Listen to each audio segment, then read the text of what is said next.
महाभारत की शिक्षा हर काल में प्रासंगिक रही है।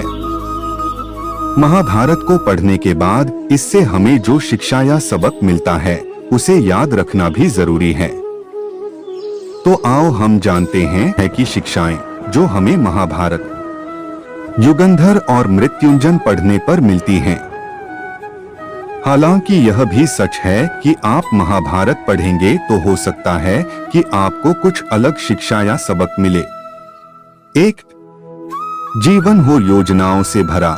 जीवन के किसी भी क्षेत्र में बेहतर रणनीति आपके जीवन को सफल बना सकती है, और यदि कोई योजना या रणनीति नहीं है तो समझो जीवन एक अराजक भविष्य में चला जाएगा जिसके सफल होने की कोई गारंटी नहीं।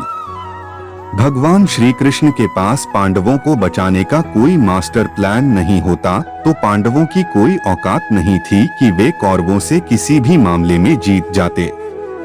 2. संगत और पंगत हो अच्छी। कहते हैं कि जैसी संगत वैसी पंगत और जैसी पंगत वैसा जीवन। आप लाख अच्छे हैं लेकिन यदि आपकी संगत बुरी है तो आप बर्बाद हो जाएंगे, लेकिन यदि आप लाख बुरे हैं और आपकी संगत अच्छे लोगों से है और आप उनकी सुनते भी हैं तो निश्चित ही आप आबाद हो जाएंगे। कौरवों के साथ शकुनी जैसे लोग थे जो पांडवों के साथ कृष्ण शकुनी मामा जैसी आपने संगत पाल रखी है तो आपका दिमाग चलना बंद ही समझो। 3. अधूरा ज्ञान घातक। कहते हैं कि अधूरा ज्ञान सबसे खतरनाक होता है। इस बात का उदाहरण है अभिमन्यु। अभिमन्यु बहुत ही वीर और बहादुर योद्धा था, लेकिन उसकी मृत्यु जिस परिस्थिति में हुई उसके बारे में सभी जानते हैं। मुसीबत के समय यह अधूरा ज्ञान किसी भी काम का नहीं रहता है। आप अपने ज्ञान में पारंगत बने।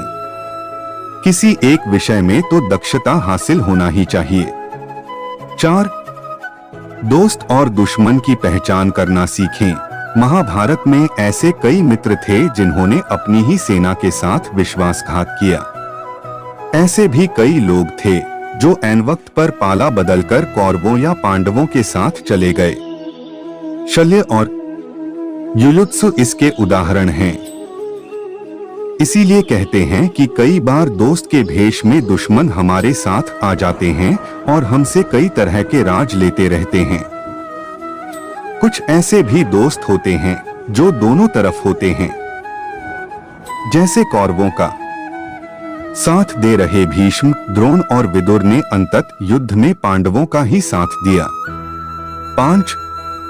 हथियार से ज्यादा घातक बोल वचन। महाभारत का युद्ध नहीं होता यदि कुछ लोग अपने वचनों पर संयम रख लेते। जैसे द्रौपदी यदि दुर्योधन को अंधे का पुत्र भी अंधा नहीं कहती तो महाभारत नहीं होती। शिशुपाल और शकुनी हमेशा चुभने वाली बातें ही करते थे, लेकिन उनका हश्र क्या हुआ यह सभी जानते हैं। सबक यह कि कुछ भी बोलने से पहले हमें यह सोच लेना चाहिए कि इसका आपके जीवन, परिवार या राष्ट्र पर क्या असर होगा। 6. जुएसट्टे से दूर रहो। शकुनी ने पांडवों को फंसाने के लिए जुए का आयोजन किया था, जिसके चलते पांडवों ने अपना सब कुछ दांव पर लगा दिया था। अंत में उन्होंने द्रौपदी को भी दांव पर लगा दिया था। यह बात सभी जानते हैं कि फिर क्या हुआ। अत जुए, सट्टे, षड्यंत्र से हमेशा दूर रहो। ये चीजें मनुष्य का जीवन अंधकारमय बना देती हैं। 7.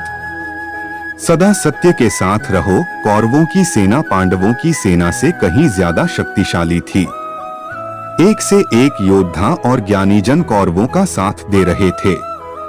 पांडवों की सेना में ऐसे वीर योद्धा नहीं थे। कहते हैं कि विजय उसकी नहीं होती जहां लोग ज्यादा हैं, ज्यादा धनवान हैं या बड़े पदाधिकारी हैं। विजय हमेशा उसकी होती है जहां ईश्वर है, और ईश्वर हमेशा वही है जहां सत्य है। इसलिए सत्य का साथ कभी न छोड़ें। अंतत सत्य की ही जीत होती है। सत्य के लिए जो करना पड़े करो। 8. लड़ाई से डरने वाले मिट जाते हैं। जिंदगी एक उत्सव है, संघर्ष नहीं। लेकिन जीवन के कुछ मोर्चों पर व्यक्ति को लड़ने के लिए हमेशा तैयार रहना चाहिए। जो व्यक्ति लड़ना नहीं जानता, युद्ध उसी पर थोपा जाएगा या उसको सबसे पहले मारा जाएगा। महाभारत में पांडवों को यह बात श्री कृष्ण ने अच्छे से सिखाई थी। पांडव अपने बंधु बांधवों से लड़ना नहीं चाहते थे, लेकिन श्री कृष्ण ने समझाया कि जब किसी मसले का हल शांतिपूर्ण तरीके से नहीं होता, तो फिर युद्ध ही एकमात्र विकल्प बच जाता है। कायर लोग युद्ध से पीछे हटते हैं। युद्ध भूमि पर पहुंचने के बाद भी अर्जुन युद्ध नहीं करना चाहता था। तब भगवान श्री कृष्ण ने उससे